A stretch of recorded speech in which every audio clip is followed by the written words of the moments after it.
Acá lo que tenemos es el sensor de la velocidad del viento, es un sensor eólico. Por acá tenemos ¿cómo se llama ese? Una fuente. De temperatura. Ese es el transmisor de temperatura. Por acá tenemos una de las 12 SPs que se están utilizando. Por acá tenemos la otra SP, pero venga un momentico, esta es la SP que está controlando. Eso va a quedar en el video. Esta es la SP que controla el motor y esta es la SP que está recibiendo todos los datos de los diferentes componentes, porque por acá tenemos la PT100, por acá tenemos un sensor de proximidad, podemos llamarlo así, por acá tenemos una válvula y esos son los componentes con los cuales se consta en este momento.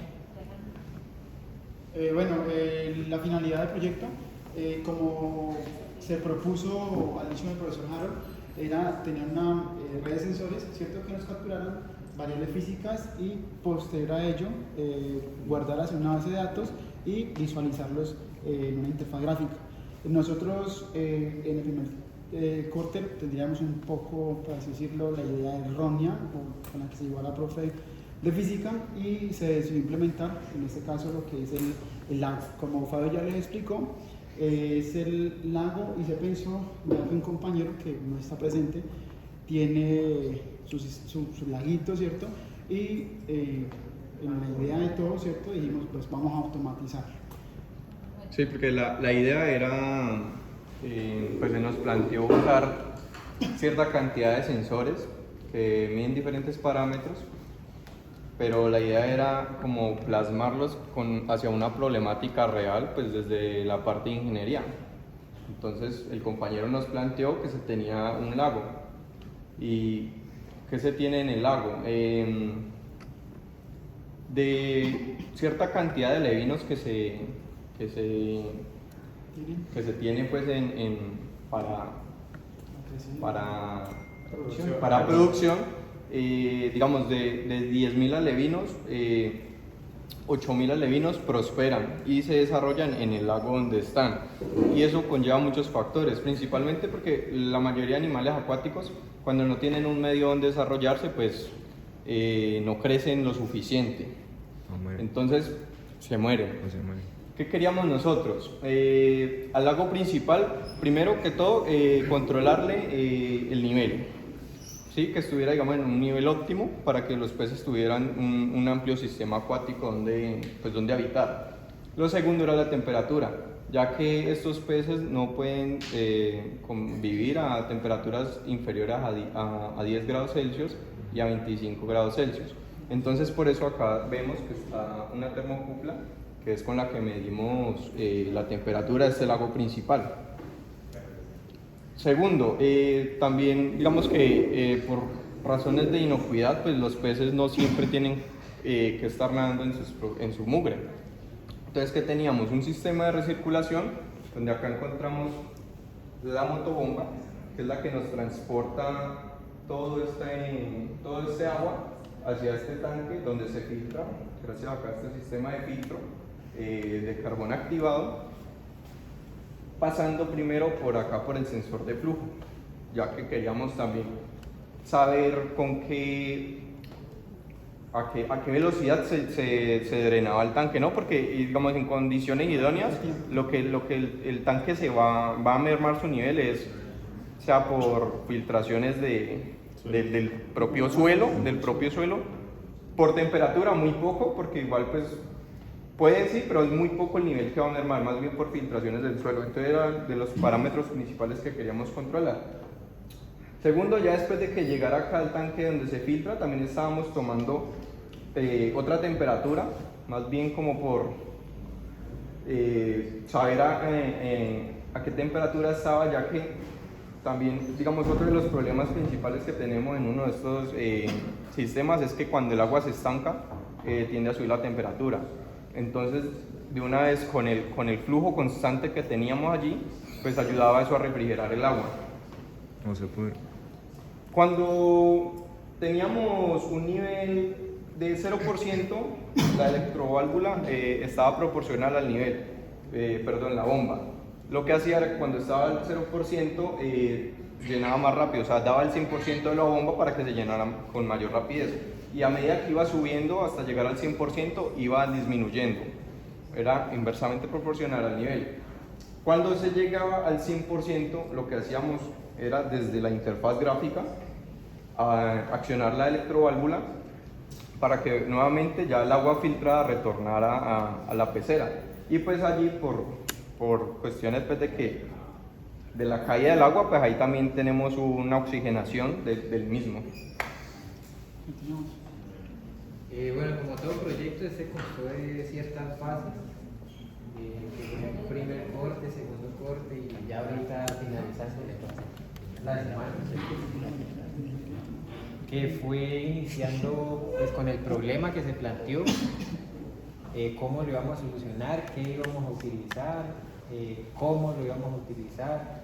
Tuvimos una serie de modelamientos, de planos, donde pues todo lo que está aquí previamente se craneó para en el momento de la implementación pues no tener como que, bueno, ¿qué hacemos?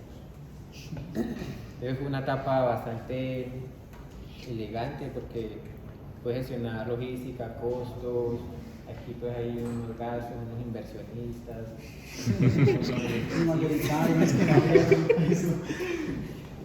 tenemos unos que apostaron con mucha operatividad. Y lo que no aportaron nada, ¿cierto? Digan la verdad. No, sí, hubieron bastante inversionistas. bastante O sea, hubo inversionista Por lo menos monetario, hicieron café, sí. inversionista Sí, no, operativo. todos. ¿Cómo es que va bien? Por ejemplo, aquí perdí 50.000 por Listo, Hubo, entonces. en las últimas semanas tuve bastante trabajo, bastante trasnocho en cada, probando uno por uno, hasta que logramos unificar ambas partes. El software se iba desarrollando en paralelo a lo que íbamos montando y ya tengo esto listo, yo también, una más de uno. Y pues fue una experiencia bastante grande. Gracias, Alejandro. Espero que Alejandro complementa allí de la parte. Bueno, pues ya como han comentado los compañeros, pues fueron varios sensores que se implementaron. La verdad al inicio pues no habían tantos sensores, sino que eran como más esenciales hacia la parte del lago. Ya a medida que fuimos avanzando en el proyecto, vimos la necesidad de llevar un control mucho más optimizado, tanto en el lago principal como en el tanque de purificación o la clarificadora. ¿Por qué? Porque pues en el lago estamos manejando un nivel, pero pues en el clarificador no sabíamos a qué nivel estaba, si el agua estaba pues a un flujo constante. Pues como veis siempre que está enviando agua, está saliendo, no teníamos un control de ello, no sabíamos la temperatura a la que estaba esa agua. Entonces se vio la necesidad de implementar un sensor industrial, en este caso una PT100, implementar un sensor de proximidad, como decía Fabio, pero pues para medir el nivel de forma proporcional. Con ese sensor, pues con la PT100 tocó implementar un transmisor que convierte esa señal resistiva que envía la PT100 en una señal de 420. A eso se le hizo una modificación para que cuando llegara al SP pues, nos diera voltaje, porque el SP en sus puertos análogos no miden señales de 420, sino que miden de voltaje de 0 a 3.3 voltios. Se implementó pues, la fuente de 24 voltios. Hay varios sensores que son las cositas que implementamos de manera industrial, pues porque varios pues, trabajamos en la parte de la industria. Ya como tal, como se había pensado desde un inicio que se pudiera vender un motor básico a distancia, se utilizó esta segunda SP que se comunicaran ambas en su protocolo interno para que cuando, dependiendo de las condiciones que tuviéramos allí, más que todo del nivel secundario, mandara una señal a la SP secundaria para encender el nivel. A eso también se le realizó una baquela, tanto para la SP como un PLC estado sólido que se diseñó a partir de un autoacoplador y un trial.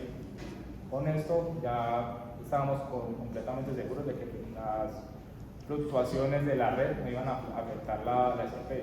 Una señal digital no se puede enviar a un pulso 220, como estamos manejando en este caso, un 220 trifásico. Esto es un dispositivo de orden industrial. Este es un guardamotor, y acá contamos con un contactor.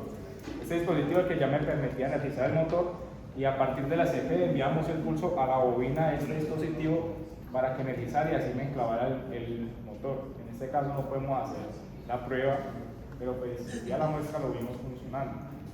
Cómo enviaba los datos, y esta CP a su vez voy a medir las RPM del motor utilizando un sensor de efecto Hall y un imán implementados. Aquí tenemos el sensor, pues te da como un poco de silicona porque pues ella lo pegamos con Ya está silicona. obviamente en el motor. Pero cada vez que pasa el imán, el sensor va a detectar. El campo. Y eso nos va, el campo magnético va a detectar, el sensor va a detectar el campo magnético. Ya sabemos el efecto Hall, cuando se genera un campo magnético a través de un conductor se genera un potencial. Entonces, esto era recepcionado por la CP y nos medía la RPM a través de una programación.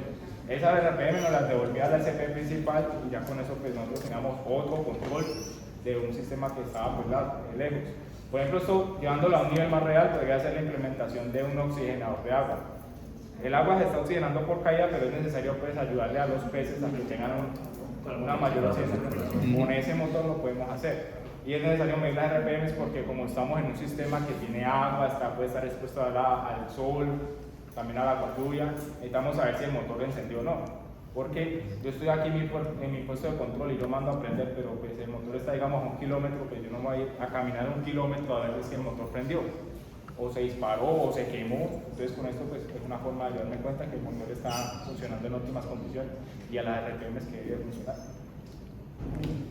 Complementando con lo que dice Alejo, también el motor se necesita y vemos que se enciende más o menos en las mañanas y en las tardes, porque a esa hora deja de oxigenarse el agua, entonces para eso se hace necesario que se prendan los motores. Y por eso, mediante la aplicación, lo hacíamos. O se puede hacer automáticamente o lo podemos hacer desde la aplicación. ¿Sí? Explique la parte de sombra.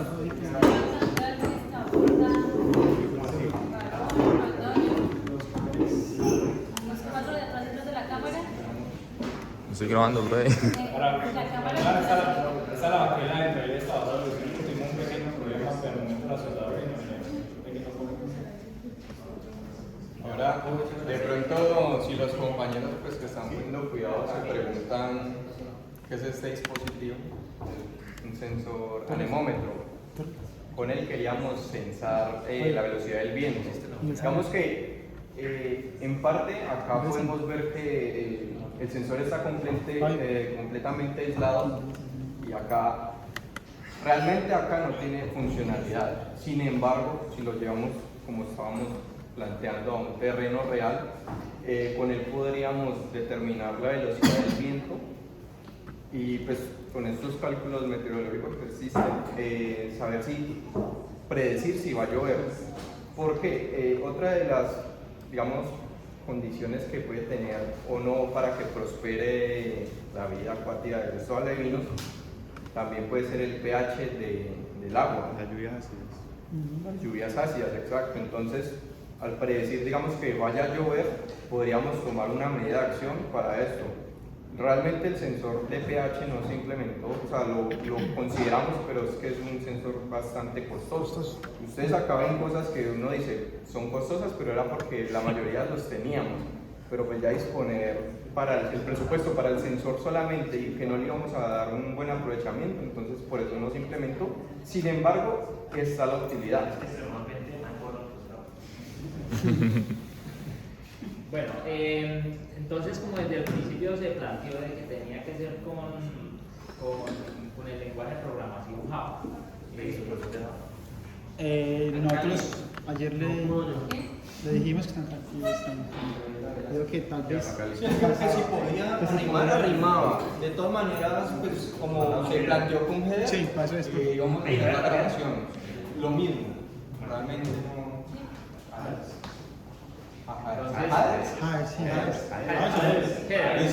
Se les planteó a ellos que igual se iba a grabar si no podían.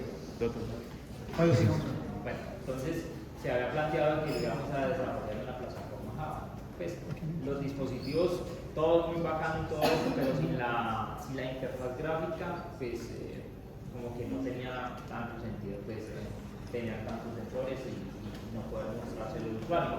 Entonces, una de las metas que teníamos era desarrollar la interfaz gráfica, comunicarla a una base de datos, guardar esa información en una base de datos y graficar ciertos datos. ¿Qué fue lo que se realizó? Para eso se diseñó pues un usuario y contraseña. Todos los sensores, los tamaños,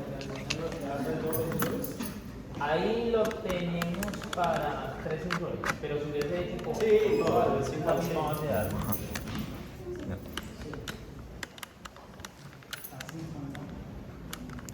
Listo.